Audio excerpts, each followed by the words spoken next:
Hi, I'm Ben Ferguson, and welcome to a special 4th of July AMAC Weekly News. First up, one U.S. Olympian proves that it's time for us to start kicking people off the team if they hate America. Up next, the Biden administration is now blaming Republicans for the defunding of the police and rising crime in this country. And finally, AMAC Action President Bob Carlstrom is here to talk about the 4th of July and the conversation we should all be having with our family members. But first, a quick reminder, if you haven't shared this video right now that you're watching on social media, please share it so that more people can see this broadcast. Your AMAC Weekly News starts right now.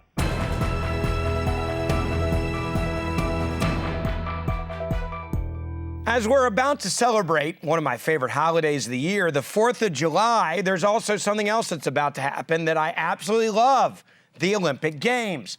Both of them are amazing, patriotic moments that many Americans celebrate. But something shocking is happening right now that's incredibly unpatriotic, and it's something that has actually turned into a major controversy. So let me break it down to you, and I'm going to say it to you three different ways. Number one rule, if you don't love America, you shouldn't be representing America in the Olympic Games, period. Number two, if you're ashamed of America, you shouldn't be representing America at the Olympic Games. And number three, if you hate America, you shouldn't be competing while wearing anything that has the Team USA logo on it, even if it's in the Olympic trials. And if it angers you every time you hear the national anthem, then you should probably go ahead and move to another country. Certainly not try to represent it at the Olympics. Now, I say all of this as we watched an athlete who is claiming to be oppressed by America, who is going to represent America in the Olympic Games. Bronze-winning hammer thrower Gwen Berry was angered by the playing of the national anthem while on the podium and decided to do this. That's right, not look at the American flag and disrespect it and act like she's angry. According to ESPN, and I'm going to quote exactly what this Olympic athlete said, Berry was quoted as saying she was pissed because she believed that they, I guess referring to America, played the national anthem at the exact moment that she's on stage representing the United States of America, getting to go to the Olympics, representing the United States of America. Not only that, she actually wants you to believe that all this was done as a setup to attack her. That is how self-centered she is. She believes the traditional playing of the national anthem was actually all done just to set her up and anger her as she stood on the podium as a representative of the United States of America Olympic team. Now, Berry has since tried to defend herself, claiming people are trying to put words in her mouth. Take a listen. When we went out to introduce ourselves to the crowd, coincidentally, the national anthem was playing, and they asked us to stand on the podium, and then the anthem played. In that moment, I feel like it was a setup because those were not the directions. That was not the intent. The intent was we would be introduced to the crowd either before or after the singing of the national anthem. In which, if we had that option, or if I knew that I was going to be on the podium, I would have chose something else. I never said that I didn't want to go to the Olympic Games. That's why I competed and got third and made the team. I never said that I hated the country. Never said that. All I said was I respect my people enough to not stand or acknowledge something that disrespects them. There's something that my grandfather and grandmother used to tell me when I was really young. You've probably heard it before. Actions speak louder than words. And I think we all know what her actions were all about, hating America. The sad part about this story is she's the bronze medal winner. And in the midst of this negativity caused by an unpatriotic individual who should not be on Team USA, we missed out on the actual celebration of two incredible American women who are also going to represent the United States of America at the Olympic Games. Their names are Deanna Price and Brooke Anderson. You might want to say them. I'll quote the left. They came in first and second in the competition that led to their spots on the Olympic team. So let's celebrate them and all the other patriotic Americans who will represent our great nation in the Olympics. And to be honest with you, it's time for us to stand up as a country and say, if you hate America, you certainly don't get to represent us at the Olympic Games. Crime is reaching new heights as many liberal cities across America are scrambling to reform their police forces after defunding them over the last year turned out to be a disaster. Yet, some people haven't learned their lessons yet. Despite the clear evidence to the contrary, some liberals have decided to double down and decide that their best move is to pretend Americans are dumb enough to believe that this is somehow the fault of Republicans who love the police and actually support them. Yes, you heard me. It's a Jedi mind trick from the Biden administration, who is actually attempting to shift the crime wave blame onto Republicans by accusing them of, quote, defunding the police. Biden advisor Cedric Richmond first leveled this accusation against Republicans on Fox News Sunday. Take a look. And let's talk about who defunded the police. When we were in Congress last year trying to pass a rescue plan, I'm sorry, not the rescue plan, but an emergency relief plan for cities that were cash-strapped and laying off police and firefighters, it was the Republicans who objected to it. They defunded the police. We funded crime intervention and a whole bunch of other things.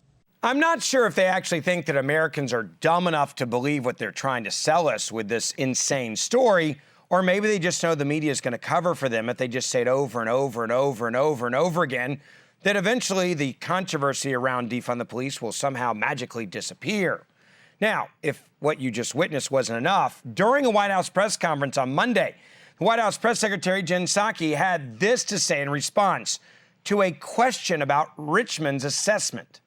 The president did mention that the American Rescue Plan, the state and local funding, something that was supported by the president, a lot of Democrats who supported and voted for the bill, could help ensure local cops were kept on the beat in communities across the country. As you know, didn't receive a single Republican vote. That funding has been used to keep cops on the beat. But at the time, that was sold as these local police departments might have a pandemic-related budget shortfall, not we need to keep cops on the beat because there's a crime wave. I think that any local department would argue that keeping cops on the beat to keep communities safe when they had to, because of budget shortfalls, fire police is something that helped them address crime in their local communities. For those local communities, the White House's argument was the American Rescue Plan is going to be $1,400 checks. It's going to be vaccines, vaccinators. It's going to put us on the path to beating the virus, not... It did those things as well. Now, when Biden was attempting to sell his so-called American Rescue Plan, he never once explained that any part of that plan was intended to support law enforcement, because it wasn't. White House Press Secretary Psaki and the Biden administration can claim whatever they want, but the facts don't lie. Democrats have been rallying over and over again to defund the police all over the country for more than a year. Simultaneously, crime has drastically risen in America's biggest Democrat-run cities. Here is a list of just a few of those cities, including some not shown in the picture: New York, Philadelphia, Washington, D.C., Baltimore, Los Angeles, Minneapolis, Seattle, and Portland, Oregon. Every single one of them is run by liberals, and every single one of them is seeing an unprecedented spike in crime. Why? Because they went to defund the police. If that doesn't successfully prove my point, then take a look at this montage of clips from the last year, tweeted out by GOP chairwoman Ronna McDowell, proving yet again that Democrats are all about defunding the police. In Oakland tonight, defunding the police has become a reality. The LA City Council has taken its first step in defunding the LAPD. Today, the council voted to cut the budget by $150 million. Do we agree that we can redirect some of the funding? Yes. I do believe that we need to reallocate resources away. So yes, defund your butts. The city council passed the New York City budget, which includes redistributing $1 billion from the NYPD budget.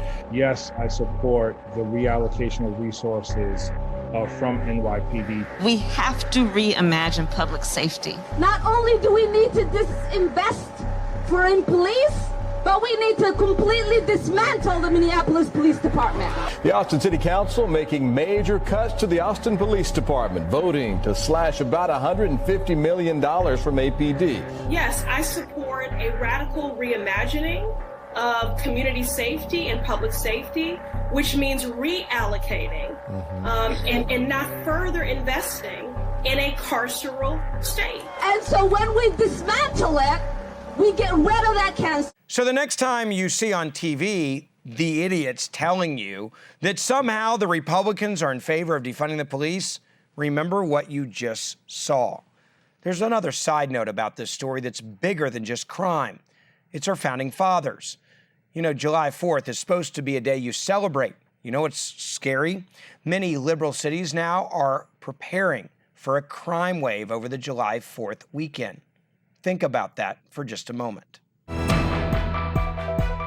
It is amazing that we have already made it to the July 4th weekend. What's also amazing is the fact that this administration clearly doesn't even care about the founding of this country, our independence, or how we got here, specifically when it deals with our Constitution.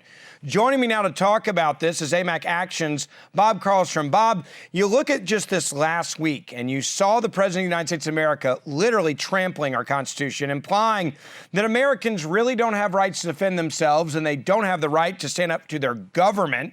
They also said something that was a lie. He's gotten 4 Pinocchios for that, claiming that when the founding fathers were doing our documents and the Second Amendment was written, you couldn't even own a cannon. Guess what? You absolutely could own a cannon then.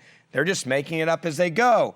But it's just bigger than that. We are now seeing our founding fathers be erased from history from this new government. I would argue a socialist government. I think you probably see it the same way I do. I do, Ben, indeed. What we're seeing now is an existential attack on our republic and our Constitution.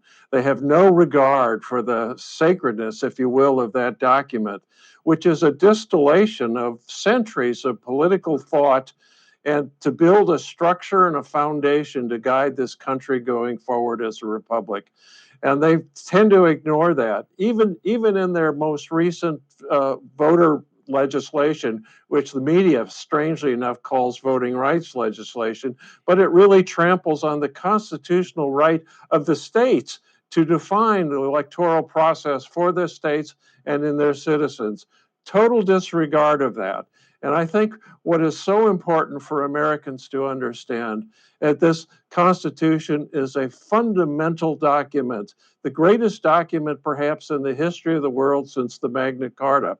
You know, and particularly as we look forward to July 4th, this is the 245th birthday of our country, of our republic. And that is a lot to be said, you know, to the world. Remember, we are that shining city, that shining country on the hill. And sadly, the Biden administration plus Schumer and Pelosi are really trying to undercut the constitutional underpinnings of our nation. Not only that, they're also, I think, trying to make people ashamed of this country, whether it be through critical race theory or pushing for reparations or eroding states' rights. This administration is clearly trying to remake this country and act like our founding was completely irrelevant, which brings me to another big point. This week, the HUD secretary has come out and Democrats have come out actually now saying that they are putting in a bill, a provision that would take away states' rights and community rights and city rights when it comes to their ordinances in what can and cannot be built in their cities. An example of that would be putting low-income housing into suburbs, mandating that larger lot sizes be removed and high-rises, HUD housing, be put in suburbs. This totally tramples states' rights and local city rights. And the federal government, through the Democrats, they're saying if they get this passed, if you don't do it, we will take away all road funding, city highway funding will be gone unless you allow us to put low-income housing in areas where right now it's not allowed. This is absolutely terrible. Yeah, and they're doing it on all fronts. And American people need to really take a look and pay attention because they're attacking on all fronts. They're trying to create a strong central government, squash the states, squash individual rights, and subject us on so many different fronts to the will of the bureaucrats in Washington. It is wrong. They're trying to establish a one-party national government. It is wrong. It's fundamental. We have a lot to do. We have a lot to work towards moving a lot of people out of office in 2022. No doubt about it. And I would challenge everyone who is watching this, take a moment over this 4th of July weekend and not just celebrate it with hamburgers and hot dogs and fireworks, but sit down your kids and your grandkids. Have a real discussion about what makes this country incredible, about the history of this country, about how amazing the Constitution really is, how they were risking their lives the moment that they wrote it and signed their names to it. Because if we just celebrate a day and go to the pool or the lake and we don't educate our kids about the importance of this holiday, it will cease to exist and it will disappear at the hands of the left. Bob, I appreciate you coming on your AMAC Weekly News as always. Thank you for being with us, and happy 4th of July to you and your family. Thank you. It's a pleasure to be with you, Ben, and the same to everybody. That's it for this edition of your AMAC Weekly News. Like I said, happy 4th of July to you and your family. Quick reminder, please make sure you share this video. We are going after the mainstream media and we are being attacked by big tech. So we need your help now more than ever to share our content when you see it. So if you will hit that share button right now so more people will see this broadcast. Also, if you haven't joined AMAC or renewed your AMAC membership, now is the time to do it. We are more than 1.4 million strong at AMAC, and we need your help to continue to grow. I'm Ben Ferguson, and I'll see you back next week for our next episode.